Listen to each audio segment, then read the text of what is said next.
Hi, I'm Leah, and I'm from B180. And today we're doing day 5 of the 25 Days of Christmas Challenge. The waiting room, Luke 1, verses 5 to 25. Sitting in a hospital waiting room is no fun. Not knowing what the doctor will say, not knowing whether the cancer is back, not knowing if the operation was successful. There are difficult situations. You may find yourselves in other waiting rooms too. Waiting for a job, waiting to meet someone to spend the rest of your life with, or waiting for enough money to pay the rent. If you've ever found yourself in one of these waiting rooms, you know what the Jewish people had been feeling like for hundreds of years before Jesus was born. Lots of children today hear the story of Santa Claus and wait anxiously for him to bring gifts on Christmas Eve.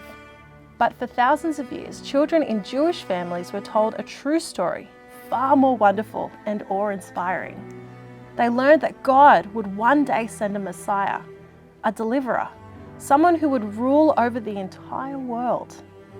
They waited anxiously for him, but as centuries passed and the Jewish people were subjected to captivity, foreign rule and persecution, no Messiah appeared. Now, just before the birth of Jesus, they'd been sitting in the waiting room for 400 years without even a whisper from God. No prophecies, no miracles, nothing.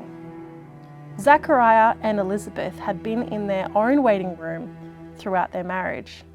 For decades, they had prayed that God would bless them with a child.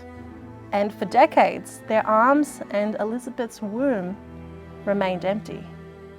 Zechariah and Elizabeth probably felt like the nation of Israel, weary of praying, losing hope that God would respond, wondering if he was even listening.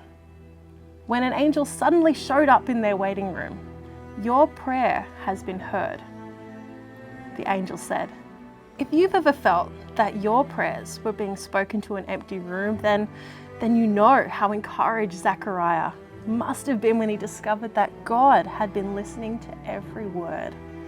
What's more, God had not been idle or forgetful during those years of silence. God had marked the birthday of Zechariah's child on his calendar before Elizabeth and Zechariah were even married, before they were even born. Throughout their long years of praying, he had been moving in the events of the world to bring Zechariah, Elizabeth, Joseph, Mary, Caesar, Augustus, and the nation of Israel to this exact point in time when everything would align for his plan of salvation to be set in motion. Even when you feel as if you've been in the waiting room forever, or God has forgotten all about you, Zechariah and Elizabeth's story shows us that while we are waiting, God is moving. During those 400 years of silence, when the Jews were tempted to lose faith that a Messiah would ever come, God had already made and confirmed his reservations for his time on earth. His arrival date was on the calendar before the creation of the world. Christmas proves that God never forgets his promises and always keeps his appointments. So no matter how long you've been in the waiting room, keep watching. God is coming.